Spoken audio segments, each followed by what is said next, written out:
All right, how's everybody doing? Mike Jeff for Chicago Jazz Magazine, chicagojazz.com, and of course, this is Chicago Music Revealed. We are here. We are on, what is today? Boy, everything is just moving fast these days. It is Wednesday in the beautiful city of Chicago. Hopefully everybody is doing fine. Everybody is doing wonderfully. You can hear the theme song just ending there. There you have it. Hopefully everybody made it through yesterday and the day before, and everybody's staying safe, healthy, social distancing. Lots of things going on, obviously, throughout the entire world, let alone here in Chicago. It seems like things are calming down a little bit, thank goodness.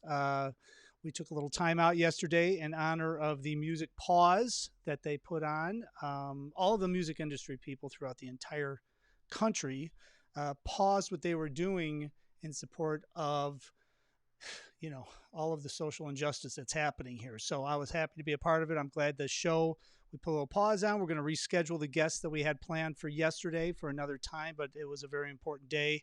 And hopefully everybody observed that who were musicians or did something to observe that, because it was very important. And hopefully you're getting out. And if you can, get out and peacefully protest the situation, because it's very important to make sure this is a sustained movement, not just it comes and then it goes, because there's a lot of people, and we all know who they are, and I don't want to get into a long political discussion, but we all know who would love for this just to go away. So let's just do it, but we have to do it peacefully. We have to do it organized, and it seems like in Chicago, more often than not in the past couple of days, it has been incredibly organized, and it's really moving to see. So keep it up. Congratulations, and anything we can do here, Chicago Music Revealed, we would love to be a part of anything we can help out to do something as far as spreading the word and making sure that we can make some serious changes here in this country. All right, now we're going to move on to our first guest and our only guest today, Jake Trussell. I'm going to bring him on. Jake and I met, we met, let's see, at the Epiphany Center for the Arts, where I'm the director of programming and entertainment. And we had these big plans, Year of Chicago Music. We were setting it all up. I was on a couple of steering committees. I know Jake's heavily involved. He's on steering committees as well. And we were going to do this whole huge thing at the festivals this summer and push it out. And I was going to do video interviews and all this. And Jake had lots of different things happening for the Year of Chicago Music. I know he's heavily involved with the city. And then we had a D-Case media event at the Epiphany Center for the Arts on March, I forget the date exactly, March 4th, I think I want to say, or somewhere around in that vicinity. And literally the next week, COVID-19 happened and everything shut down and everything stopped and everything went on a pause. And now Jake's involved with first he's involved with the Arts and Business Council of Chicago, and they're doing a Shy Music 35 Challenge. He's also an accomplished DJ, DJC, toured throughout the entire world. He's performed with the likes of Lupe Fiasco, Fortet, Rhymefest, and many others. We're going to talk all about that. He's also an entrepreneur. I could go on and on, but why am I going on and on when Jake's on the phone? Jake, how are you? I'm good. How are you? Was that a good intro? Did I did I cover enough bases? That was amazing. That was amazing. Thank you. I appreciate that. No, definitely. Go ahead. And yes, I remember when we were hanging out at the Epiphany Center, for that Year of Chicago Music Media event, and COVID had like half hit. Yes. Because we were all elbow bumping. That's at right. that point. Yes. Yeah. Yes. And I remember because we were there, you were DJing for the after set after some presentations. And I remember a few people that were there from the city got a few phone calls talking about a certain press conference that was going to happen in the morning. And that's when it all started going down. So you're right. Yeah, we were elbow bumping, weren't we? Yep. And we were, that was the last sort of public event I was at before, quarantine. So it was an honor to be there with you in person. It was very nice to get to actually meet you in person before all this went down. Yeah, it's been quite a few months here. It has. I mean, what do you think people are going to do now? There's been so many people that have actually met through Zoom. When they actually see somebody in person 9 months later, they're not gonna recognize them because they've only been looking at them through Zoom or through Skype or something like that. So it'll be Yeah, and interesting. their hair will have grown so long and their beards that we won't recognize each other anymore. Exactly. Exactly. So Yeah. before we get into your career and everything, let's talk a little bit about this initiative and talk a little bit about the background and talk about how it all came about. Shy Music 35 Challenge. Yeah. Well, so it is this year, 2020, among many other things, happens to be, well, as you mentioned, it's the year of Chicago music, and there were big plans for that. Yes. It also happens to be the 35th anniversary of the Arts and Business Council of Chicago, where I serve on the board of directors. And we decided, last year in 2019, we were talking about how we might celebrate our 35th anniversary. And this idea came up of tying it in with the year of Chicago music.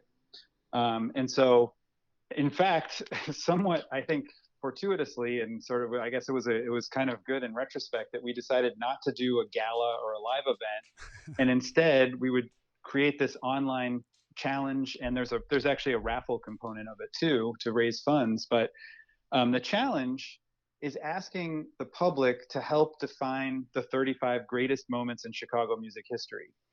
So you mentioned the website shymusic35.com. Mm-hmm. If you go to that website, there's a list of historic Chicago music moments there, and you, the public, can choose, which ones of those are the most important. And then in July, um, this it closes in June, and then so we've given ourselves about a month to kind of tally up what we learned from that, and then in July we're going to announce the 35 greatest moments in Chicago music history, in partnership with the Chicago Reader. So they'll be publishing those 35 greatest moments in the Reader. And it's a way. It's turned out to be kind of a way to celebrate those incredible things that have happened in Chicago music, which I think probably the listeners of this program, if anyone realizes, there's that they're just, Chicago's influence on global music has been just incredibly immense. Mm-hmm. And my mind continues to be blown as we're working on this challenge, as I learn more and more things that have happened here, that have led to, I mean, the advent of rock and roll and soul music, and the way that house music influenced dance musics around the world, and all of, there just continue to be these Chicago living forms of Chicago music that are influential globally. And so this is a way that, during this year of Chicago music, which, when unfortunately we can't go out and, have a celebration at a festival, we can still bring communities together to celebrate the music that makes the city great, with this online challenge. Well, I find it fascinating because I mean, to whittle it down to 35, first of all, that's quite a feat, right? I mean, Yeah. and I can only imagine the feedback you're getting. I can't even imagine it because I mean, there's got to be so many different people giving you so many different options and talking about so many poignant things that happened in Chicago. I mean, one Yeah. of the first recordings ever happened in Chicago. Jelly Roll Morton. I mean, it's like Uh-huh. on the south side of Chicago, and all of these different things. I mean, just looking at from the standpoint of like the jazz world. I mean, think about Bronzeville. Think about the Great Yeah. Migration. Right. Think about all of that stuff. That's Chicago. Everybody thinks East Yep. Coast, West Coast. Most of it came here, New Orleans, and here, and then it went to the East Coast and West Coast. So, Yeah. it's Well, and I think fascinating. you're bringing up an incredible point in this moment, is the power of the legacy of Black music in Chicago, Mm-hmm. which, this is a good moment to bring up the fact that Black Lives Matter, That's right? I right. mean, we would not have American music as such without Black people having essentially kind of created that unique style that, unlike, many musics around the world. I mean, every country or every region has their kind of folk music. Europe had developed this kind of the classical canon, which was very sort of academic and coming out of the upper echelons of society. But America has really developed this form of these forms of music that are influential globally, that are also folk musics. That's right. It's just stunning, and so much of that happened in Chicago. And you're right, the Great Migration was a big part of that. Many of the original, the earliest jazz artists. Well, in fact, Louis Armstrong, for example, moved Hmm. up to Chicago from New Orleans, and he was playing jazz in New Orleans, but he made his first recordings here, and Hmm. that's what put Louis Armstrong on the map. And actually, that Jelly Roll Morton moment that you mentioned, you should send that along to me so we can add it to the list, because that's not on there, and that's really important. That's yeah. Okay, good Um, call. See, at yeah. least I'm worth. At least I have some thoughts here on the show that are meaningful. But you think about like, I mean, think about this, right? So from the jazz standpoint, I mean, the incredible music that was coming out here. Then you go up and you get into Chess Records and you get Hmm. into soul and all that R&B, and everything was invented here. All of the recordings that came Right. out of Chess, whether it's jazz, blues, rock, all of that stuff. Then Yep. house was Yeah. invented here. I mean, Yeah. it's amazing. Without even getting into the blues side of it, I mean that Right. the electric blues was Well, essentially invented here. one thing that I've found that's really interesting is that what was happening in music here in the 20s, when those original recordings were happening, whether it was Hmm. Louis Armstrong or Jelly Roll Morton, or, actually, or Sister Rosetta Tharpe is another example, right? But Sister Rosetta Tharpe came out of the gospel tradition. She started singing in church, and a lot of the music was extremely heavily influenced by church music. Yep. Um, Even the secular music was, right, and so it was basically everything was either gospel or blues. And so even the jazz, if you listen to most of those 20s and 30s jazz recordings that were made here, like, actually has blues in the title, Yep. because it was like the this blues or the that blues, right? And I mean, so it's all kind of it's all kind of blues and gospel going back to the core. But one interesting thing that sort of you point out with the connection to house.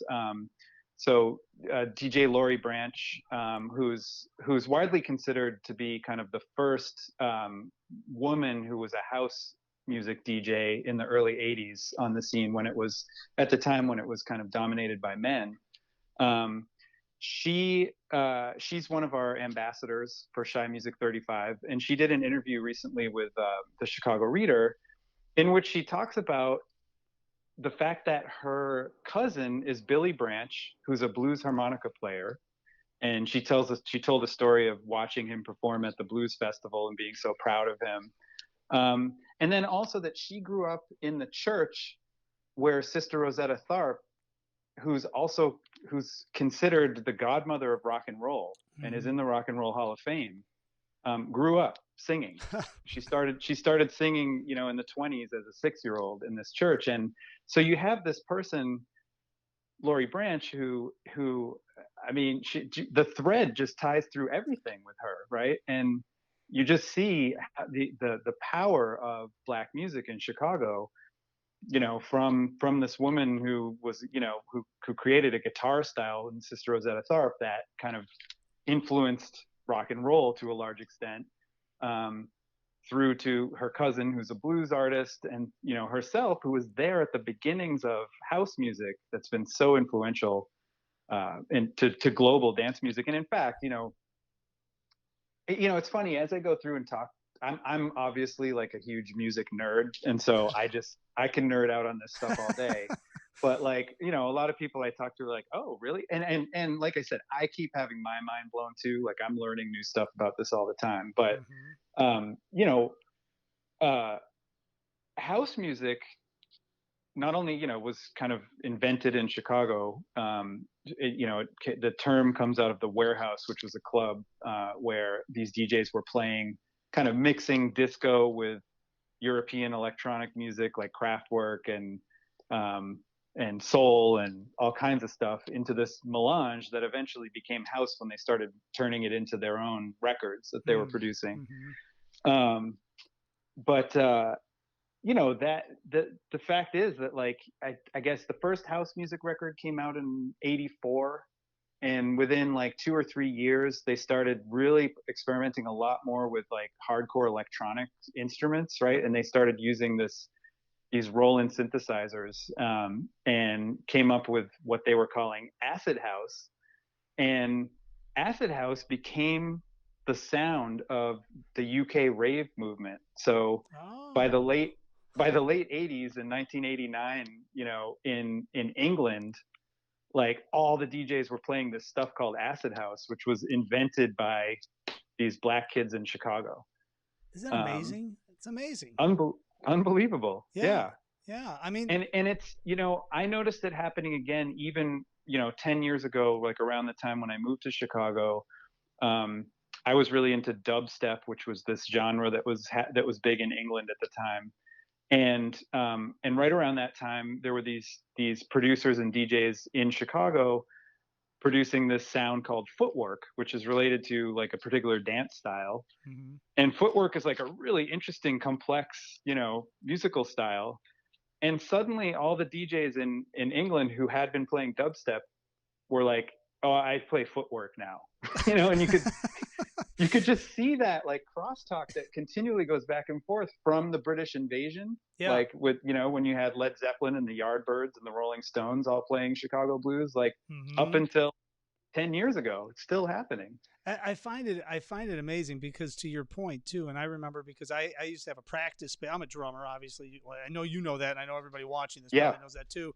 But I Yeah. used to have a practice space, and I can remember down here on the south side that it was like, maybe 4 or 5 of us in this practice space. I had my own room with my drums, and then all of a sudden, it had to be probably 2006, 2007, right around in there. All of a sudden, these producers started moving in, and they didn't need a lot of space, so they were getting the smaller spaces, and they were creating these beats that Yeah. were coming out of that. Then all of a sudden, a couple of them got picked up onto some major labels, and they started getting hired by major hip hop artists to do beats for them and things. But that was all coming out of Chicago. And I Yeah. remember asking one of them, because we got, I was talking to everybody back then. We were all kind of hanging out. I can't remember names now, which I probably should because they're probably famous. But Yeah. and I was asking one of them, like, why out of Chicago? He's like, this is where we're doing it, man. It's not happening anywhere else. This is where we're inventing this stuff because this is what we're feeling right here. And I was like, wow, Yeah. that is the greatest way to explain something, but dumb it down to somebody like me, who's, if he would have really explained it, I probably would have understood. But that was it. And it seems like that's just kind of the soul of Chicago, if you will, for music. It keeps reinventing itself here, and all these different styles reinvent, and then they move out all globally and around the world. And sometimes Chicago gets forgotten that this Oh is where a yeah. lot of this stuff was invented. That's a huge part of it. I think a lot of cities are like that, but it's really evident in Chicago. I mean, for example, some of these house music DJs, they go over to England and they're like superstar. They've had number one hits there on the charts, and so they're Mm-hmm. playing to like festivals and stadiums, but they're back here and like nobody really knows who they are. Yeah, I nobody mean, cares. It's like, oh, okay, whatever. yeah, which is, I know, Frankie Knuckles was kind of, he was the first kind of artistic director, I think, or resident. He was the main resident DJ at the Warehouse when the house music like movement kind of kicked off, and he's kind of known as, the godfather of house. And he has an honorary street in Chicago named Mm-hmm. after him. And but I mean, of course, there are all these other people. I mean, I've been talking to Vince Lawrence, during this challenge, and he co-wrote, with Jesse Saunders, this track "On and On," which is said to be the first house record ever made. And that's that record in 1984 that I mentioned. Yeah. Um, and Vince is here. Jesse's Mm-hmm. here. You know, I mean, or you know, these people. Wayne. I've been talking to Wayne Williams also, who's actually Jesse's stepbrother, and he's a DJ who started. Um, he heard like Ron Hardy playing disco in Old Town in, I think he said '74. Like he's been doing it since then, and he like then he started playing disco on the south side and bringing it back to those kids. And that's an interesting aspect of house music as well, is that it really is rooted in disco. Like that's kind of what the Mm-hmm. DJs were playing. And then when, you know, disco went out of favor, it went underground. I mean, but it was like, you know, it was a black queer scene, dance music scene that was happening in the underground. And they were creative. So they were like mixing up all these different styles. And Mm-hmm. then when they, like I said, when they started like making records and putting it down themselves, like it just created this unique sound that nobody had made before. Yeah.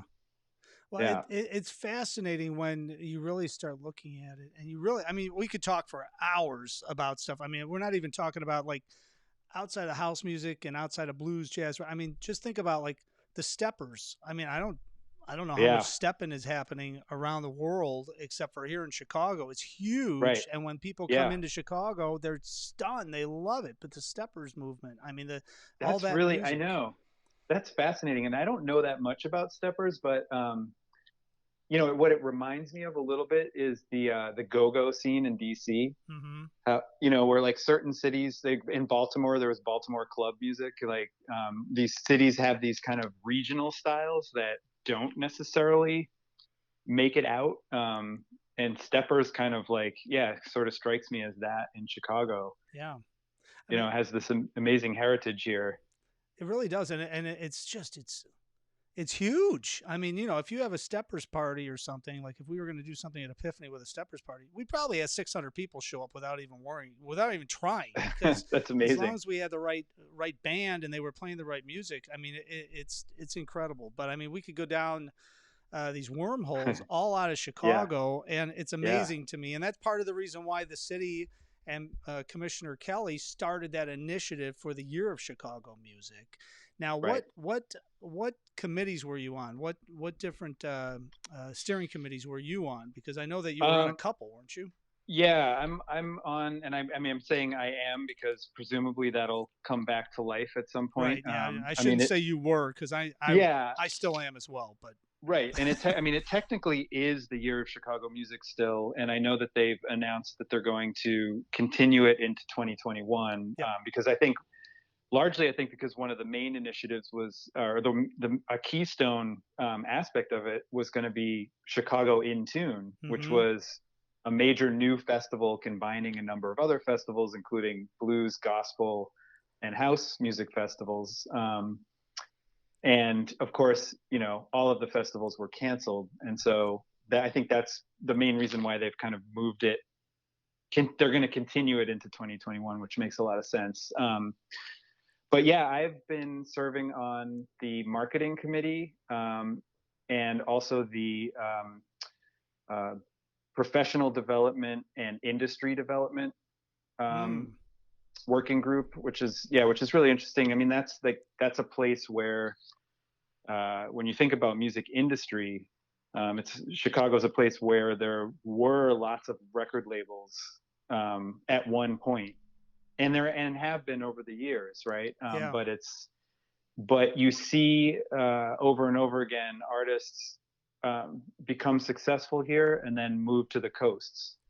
Mm-hmm. Mostly these days, LA, just because there's critical mass of record industry, and you know, it's not just record industry. It's you know, it's management, it's booking agents, it's Right. you know, Right. everything you need to be successful, kind The of all connectors essentially. right, Yeah. right. So that in-person aspect of the industry is there, and in New York still to a certain extent as well. I mean, you see the same thing in the theater and film industries here, right? Mm-hmm. So Chicago's an incredible incubator for creative talent. You know, we could go down the list of all the incredible talents that have come out of here and then wound up in New York and LA. Right. And but so that's what that working group is kind of focused on. Well, what can we do to be more supportive of not only the artists that are here and their professional development, but the industry that's here that kind of that builds that critical mass that a city like LA has. Mm-hmm. And then the other one that I'm on is the kind of research and policy committee, looking at what could we be studying. Mm-hmm. And that's very tied into this industry stuff, right? It's like what do artists and the industry need in order to be more sustainable, and then how do we create policies that support that. That's like So probably one of the most important ones right there, because I think that when's the last time anybody really looked into that? Had to be, 40 years ago. I mean, really, when you really start yeah, thinking about it, it's like right, that's never addressed. I think that's one of the things, you talked about people going to the East Coast and the West Coast and to get out of here because of the record labels, the A&R people, and all these different things. But I think that, as you know, in 2020 and 2021, everything has changed now with COVID-19 and the way the entire music industry operates. So I'm going to be really oh yeah, curious yeah, to see, because before all this happened, I wasn't convinced anybody got a major advantage if they went to New York or LA. If they were here in Chicago and they knew how to connect with people and maybe they made some visits out there and connected, they could still live here easily yeah. and travel back and forth. But now with this entire situation happening, I'm going to be real curious to see, because the price of living, the oversaturation of musicians and artists and creatives in both the East and the West Coast. I'm just going to be real curious to see what happens if people are going to really feel like they have to leave Chicago in order to take the next step in their career. Because that's what everybody always says. I got to go to LA. I got to go to New York because I've hit my ceiling here in Chicago, which I actually don't believe. I think you just have to think creatively a little bit. But Well, you're touching on a really good point, which is something that I think Chance the Rapper has kind of proved. yeah, yeah. And I think he's a figurehead of a new the new industry. Where he was winning his 3 Grammys without a label backing Mm-hmm. him. He had only released mixtapes, and I guess that was his first quote unquote album that was self-released through you know Apple and Spotify, etc. Right. Um, and and he did move to LA for a period of time, and then he came back to Chicago and he said, "Hey, I want to be like, my roots are here. This is my city. This is what I feel. So I'm gonna." It's kind of like what you were saying about these producers that you knew. Like, Mm-hmm. there's a vibe here. And I also, like, I see, as you were talking about those producers, I was thinking about him because he's kind of also a figurehead of this kind of new Chicago sound that's emerged over the past few years. Yes. Um, but he's both. He's like a figurehead of a sound and an industry movement. Mm-hmm. And that industry movement also crosses into film and television, with Netflix and Amazon, etc., being so important now. It changes the landscape of where you really need to be in order to make stuff. And I think that all ties back to the internet in some ways, right? It's like there's this immense distribution tool there, Mm-hmm. um, that people have really figured out how to harness. But I think Chance is an example. I don't know how much of that is happening overall, but I think what you're saying about COVID-19 potentially being like an even bigger catalyst, like now that everybody's kind of everybody's stuck. I mean, I'm one big concern that I have, is that I think artists who are as successful as Chance, and artists that are on major labels, etc., have like a lot of leeway to survive this moment. Yeah. But I think a lot of artists that, the vast majority of artists are always just scraping by, and I just can't see how they can survive this situation. No, Um, I agree, and I think, but then it comes back to the point, and since we're talking about this, which of course I'm on the Yeah. phone, I've got Jake Trussell on the phone, DJC, when we're talking about a whole lot of stuff, which I love, and it really pertains to everybody that's watching and listening to this show. He's got the initiative that he's working on, Shy Music 35, shymusic35.com, Shy Music 35 Challenge. So check all that out, and we'll talk a little bit. We'll circle back on that in a minute, but you're talking about stuff, and I'm a big believer, and just with the way that we're talking about doing things at Epiphany moving forward in September, we're starting to kick things off and starting to program things and think about programming. We're thinking completely different than we were before COVID-19 out of Yeah. necessity. And I think there's going to be those musicians, you know, the entire music industry is completely different from the standpoint of live performance at this point. It's totally different, which means all the Yeah. models are shot. They're out the window. You can't pack 100 people in a 100-person club and sell them alcohol all night and make money off of that and put a lot of people Right. in front of different artists, and artists can't do their regular promo anymore and bring people in and drive people in. So I think it's one of those shifts in the entertainment industry that hasn't happened probably for 50 years. And Yeah. it, Maybe even 100. maybe even 100. Yeah, right. Yeah. Maybe even 100. And it's Yeah. going to be those creatives that think differently, think outside the box, and Yeah. can maneuver around to figure out. I mean, look at what happened. I mean, back, don't. I'm a history buff, but not that much of a history buff. But during during the Black Plague back in the 1500s and stuff, right? It came out. Yeah. There was the Great Enlightenment and all of that. I mean, Right. so something like that is going to end up coming out of this because there's too many creatives, too many people, and it's going to readjust potentially the entire entertainment industry, possibly to really help independent artists and help those independent creators I hope to so. be able to function outside of the Yeah. norms. That's my thought.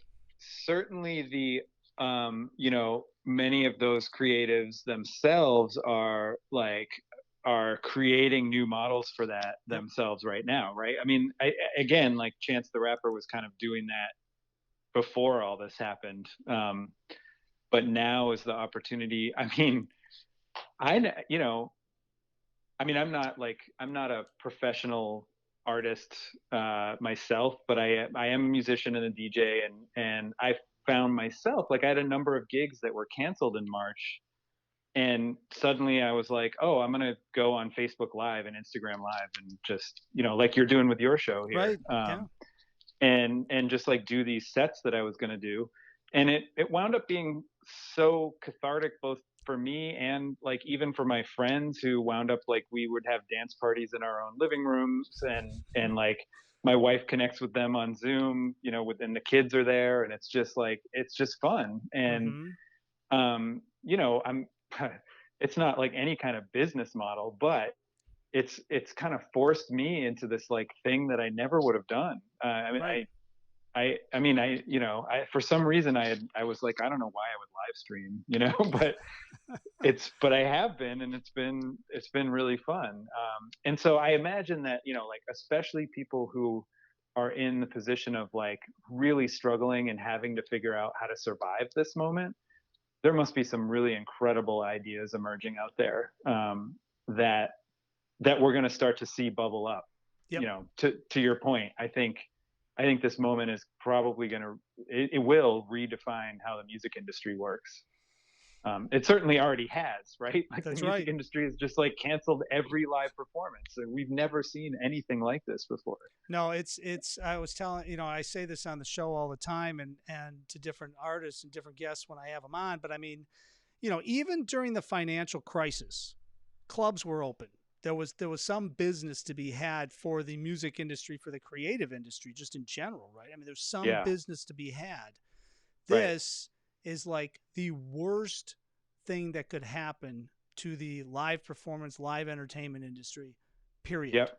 Like, period. Yep. Like, Right. you can't, Yeah. like, this is something, if you had a movie and you pitched a movie with this premise, they would be like, you know what?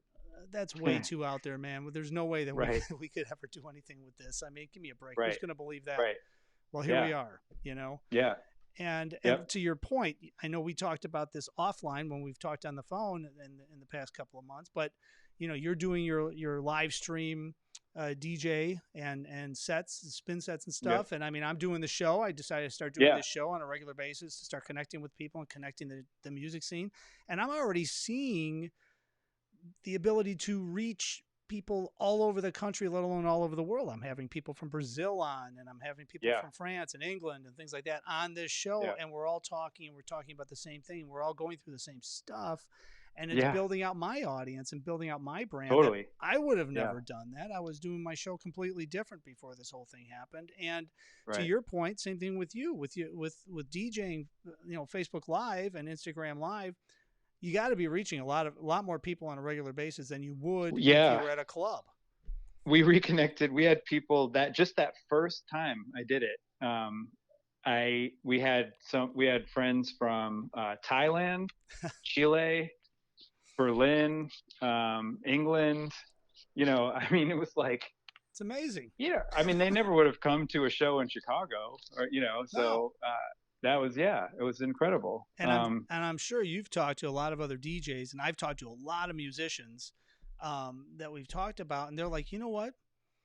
Once or twice a week, even when clubs open up, it's actually better for my career to do some live stream events and put a tip jar out and be Yeah. able to connect with a larger audience than go all the way downtown, drive downtown, fight traffic, everything else, park and all that other stuff and everything, and make the same Yeah. amount of money that you're getting from your tip jar online, and you're not connecting Yeah. with nearly as many people and spreading Yep. your music and distributing it. I'm sure you're having the same situation, right? Yeah, I totally agree. But I will say that I will call it different, right? Yes, Like yes. it's something that I would like. I agree with that idea that I now will probably continue to like keep this added to the mix. Even if I did a live show again somewhere out in public, I might also throw it up on Instagram Live at the same time. But I do really miss, I miss having that live, the visceral feeling of a live audience Yeah. that I can play off, that we play off of each other. There's that, and there's just like the technical annoyances, as I'm sure you're aware of. Yeah.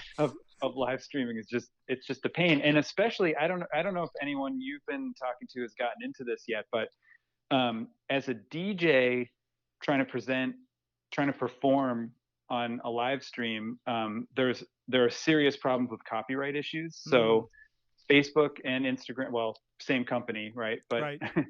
interestingly, they seem to kind of react a bit differently, but they pull down feeds. So I'll be in the middle of a set, and all of a sudden I get this, like, we've taken down your feed because you're playing something owned by XYZ. And it's super frustrating. And actually, I know like Questlove, who when he goes up on Instagram and plays, he's getting over 100,000 people Right. watching him. He posted about this on Instagram recently, kind of an impassioned post about, hey guys, in this moment, can you just let up, But I know that it's the industry, right? I mean, Facebook has deals with the record industry. The record industry owns the copyrights, and unfortunately, it's like this. We're in the same situation that we were in 1999 with Napster, where the record industry was like behind the ball on figuring out how to deal with this new digital distribution model. And now we're in the same place with streaming, when suddenly we have this moment where like every DJ is online streaming. And honestly, like my feeling about it is, when I'm on there playing other people's music, I'm promoting their music for them. I'm not making money off of playing their music. Like I'm promoting their music, and because Facebook has this algorithm that can see the tracks that I'm playing, what would be helpful is if they put the playlist up there so that my audience could see what I'm playing, and then doled out the royalties to the artists. Yeah. You would think that would be like the no-brainer thing to do. I mean, it seems very simple to all of us. I mean, it's you and I talked about this on the phone right when all of this stuff started happening, and you started doing these things, and they were pulling you down, and you brought that point up then. I can't believe they haven't adjusted or done something. There's Oh money no, to be made, you know. it's gotten worse. Like they pull it, Oh, they've become sort of better at, at analyzing the tracks. Um, yeah, but oh they, man. I mean, I understand, like, because they haven't worked out the deals yet. And I mean, honestly, like Facebook doesn't want to pay out more money to the, for Right. the Yeah. Right. royalties. Well, yeah. And they would have to negotiate all that stuff before it could actually work. And presumably they are probably working on that behind the scenes. I don't know, but you would think, right? I mean, I agree with what you're saying. I think there's a lot of money to be made for them, Yes. um, in addition to for the artists. So it's kind of a win-win that unfortunately is a little bit behind the ball at this I point. mean, I have an idea about it, but I'm not going to say it here because unless Mark Zuckerberg is going to send me a check, I'm not giving him free advice. But you Yeah. would think that there's a way for either a pay thing that they could set up if you're a DJ and you don't want ads on your stream if you're playing some things, or if you don't care and Yep. there's ads running. I mean, just the simple idea there would be Yeah. well Yeah. worth the amount of money they'd have to pay to ASCAP BMI and everybody else. But Yep. what do we And know? actually, there's a website called Mixcloud that Mm-hmm. is where I put my DJ mixes up. So actually, yeah. So if you go to Mixcloud and you search DJC, which is just the letters D, J, and C, you'll find my mixes there. And I like Mixcloud's their business model, because what they're doing is, when you put up a mix, you put the track list in there, and they actually like pay royalties to the artists based on Oh, the ads see, and the subscription, yeah, service that they have. And I mean, I think they're still figuring out how to make that work, but that's the business model that, I think ultimately that's what's going to work for everyone. well, I think you're right. I think well, like we talked about. I mean, everything is changing, and when we're talking about everything is changing, I mean we're talking about Facebook and Instagram. They need to adjust. So I mean that's how much everything is changing because this thing caught everybody off guard, Right. and all of a sudden, I mean, who would have thought within 1 week everybody's playing in clubs, and then all of a sudden everybody's playing cover tunes and copyrighted music on Facebook and Yeah. Instagram Live because Right. they can't play in clubs. So Yeah. it's a whole new world, man. It's a whole new world, which Totally. is Totally. which again, this could be labeled. Now check this out. This is going to be an incredible transition. This could be labeled as one of the 35 most influential moments of Chicago music. And if you have another one, you can go to shymusic35.com. Wasn't that a good transition or what, Jake? That was Tell me. amazing. You're a pro. Well, anybody can say they're a pro because they're doing Facebook Live and they have a microphone. So who cares, right? It's hey, Yeah, no, you've got the technique though. It's talent. that That's what that that is. I like to think that. That's good. Okay. Yeah. All right, so everybody, so it's shymusic35.com. And the deadline, by the way, we should mention this too, right? June 18th. And anybody can go on there, talk a little bit about the raffles, talk about how they can submit their uh, Yeah. favorite memory again and all that good stuff. And Yeah. So the if you deadline's June 18th, just to make sure I said that.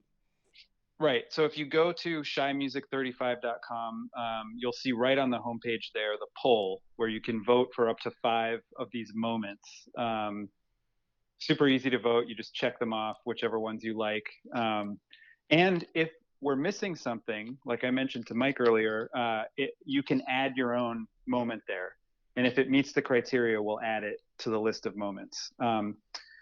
Now, again, as I mentioned in the beginning, this is a celebration of the 35th anniversary of the Arts and Business Council of Chicago, and our role is to help artists and arts organizations develop their businesses, right? And this is obviously going to be super important coming out of this Yeah. Yeah. the pandemic as well, because it's not just even live performing artists. It's just all artists are really hurting. It's the same with, like, you can't go to galleries right now, Right. right?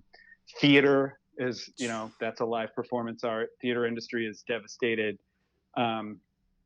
But of course, like, for 35 years, we've been doing this work helping arts organizations build their business capacity. So we provide consulting services. We actually work with business professionals in industry Hmm. who have expertise in whether it's financials or marketing, or we also help with board development, especially for nonprofit arts organizations. We help develop board members and then place them on boards of arts Wow. nonprofits. Yeah, and so we're going to continue doing that work, and we actually just the beginning of this year had launched a new initiative called 77 Communities. In Chicago, there are 77 neighborhoods, and we had realized that we were mainly supporting the north side neighborhoods and that we weren't doing as good a job as we should be making sure that we're supporting marginalized, disinvested black and brown communities on the south and west side. And so we had in January and February, we had launched a series of a number of annexes in neighborhoods across the city, to where we had some of our staff members out there sort of meeting with community members and just like trying to feel out the scene and figure out what's going on and where we can help. Hmm. And we're also shifting some of the focus toward just even doing individual consulting sessions with artists, rather than just focusing on sort of nonprofit organizations and board development and that kind of thing. But anyway, that's the work that we do at the Arts and Business Council, and we are so there. As you mentioned, there's a raffle component of this, which is our fundraiser. There's actually, if you just simply fill out the poll, and help us decide what those 35 greatest moments are in Chicago music history, you can be automatically entered for free to win tickets to go see Buddy Guy at Buddy Guy's Legends. Oh, cool. Yeah, in 2021, hopefully everything will have opened up by that point. Yeah. But that's the sort of free raffle that you can do just for filling out the poll. But then we also have a number of other great prizes. We've partnered with a number of chefs and restaurants and just other sort of like experiences to provide basically experiences that you can have at home. So Oh, nice. So like that's like something that could actually happen in a right. COVID situation where you could have Yeah, one yeah. person come into your house as a chef or something. Oh, wow.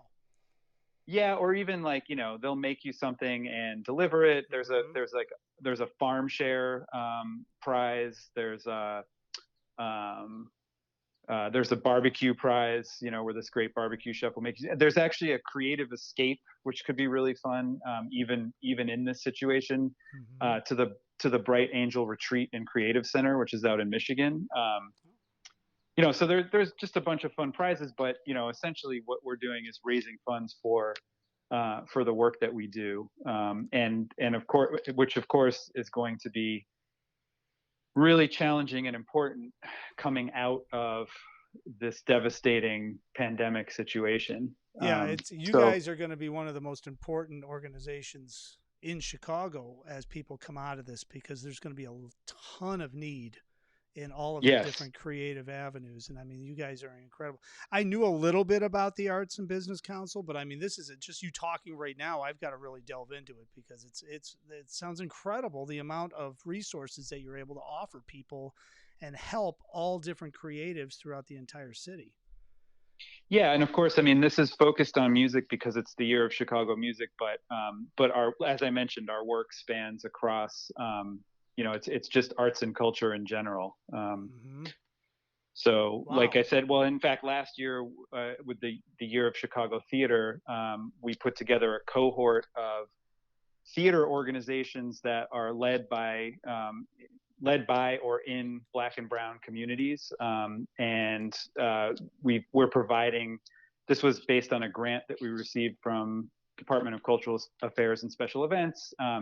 We're providing free services to that cohort of theater organizations all through this year. So that's Wow. basically like free consulting services. That's amazing. So yeah, that's the kind of work, and we're looking at doing something similar this year for music as well, but that's still TBD. Yeah. Well, I think it's probably going to get pushed into 2021 too. But you guys are going to be very busy. You're going to be an incredible resource for everybody in the creative community because there's going to be a lot of need for, if nothing else, some mentorship and some direction to Right. to give people some other ideas on how to get their business back up and running from a creative standpoint, from in the Yeah. creative world. So it's Yep. incredible. All right, so everybody should head over to shymusic35.com. And of course, if you want to check out more about Jake, it's jaketrussell.com. And Hmm. and we'll send everybody over to Mixcloud DJC to check out some of your mixes. And then what Yep. what Facebook? I know everybody's watching this on Facebook, and it's going to be up on Instagram and YouTube and everywhere else. But what Facebook page are you doing a regular live stream somewhere where they can check you Yeah, out? that's right. So my regular, so every Saturday night from 6 to 8, I've been doing a live stream from home at my Facebook page is Disc Jockey C. That's spelled out DISCJOCKY, and then just the letter C. Um, that's my Facebook page. On Instagram, it's just my own Instagram account. It's JTruss, JTRUS, at JTruss. Mm-hmm. So I've been doing both. I've been doing Facebook Live and Instagram each week because, like I said, they function a little bit differently. But please join me over there. I've been doing different kinds of music each week because I don't want the folks who do watch me each week to get bored.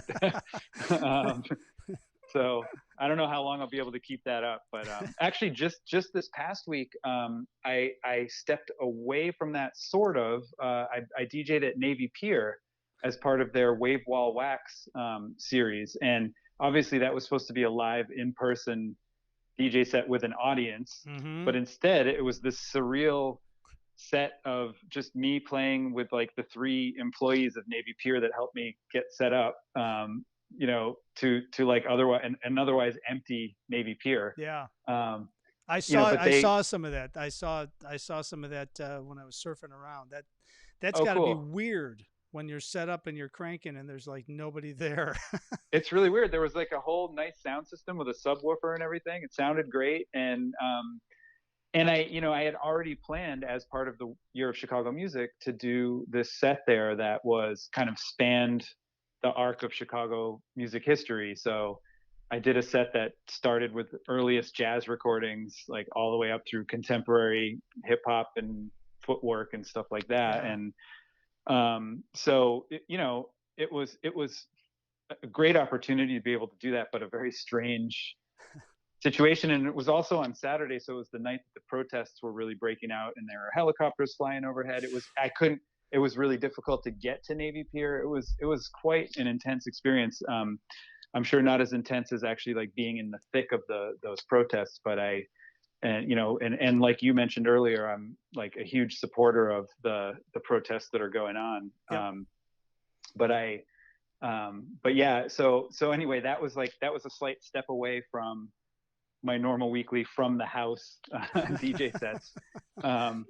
But I'll be going back to that this week with some sort of different, non all Chicago music set. I'm not exactly sure what yet. Well, But I'm pretty sure with the weather nice and people can't really go anywhere yet. It's sort of a loose open. There's no better way to spend some time kicking back on your patio and just listening to you DJ, man.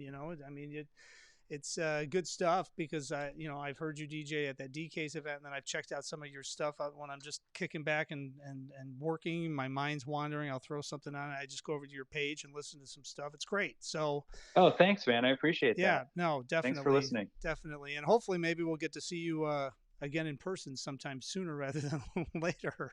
I hope so. Yeah, right. Yeah.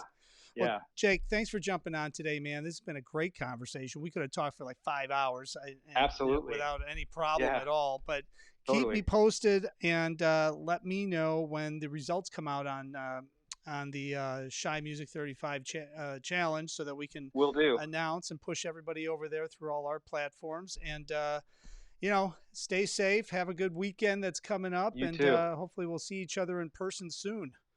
Absolutely. Thank you so much for having me, and stay safe yourself. Thanks so much for doing the show. Appreciate Definitely. it. Hey, thanks, Jake. All right. All right. We'll talk soon. Bye bye. Thanks. Bye. I'm telling you, he's fascinating. He as you know, as you can tell, I mean, he can cover and he can talk about a lot of different styles of music, a lot of different historical musical things here in Chicago, which I love. I mean, we didn't even get into like Chess Records, Record Row. We didn't get into the ballrooms here on the South Side with the big bands and how Louis Armstrong, he mentioned that. But I mean, all of these jazz musicians and all of these blues musicians all came out of Chicago, and they were all here, man. They were making and creating history. So if you have a Chicago music event that should be part of this Shy Music 35 challenge, head over to shymusic35.com, enter it in, or vote on what they have there. And what an incredible organization, Arts and Business Council of Chicago. I mean, I've heard of it for years and years and years. It's finally nice to actually connect with somebody that's really involved with it. And I'm going to get more information. We'll have to do a show specifically on Arts and Music Business Council of Chicago, because that's going to be a very important organization coming out of this whole entire situation. That's for sure.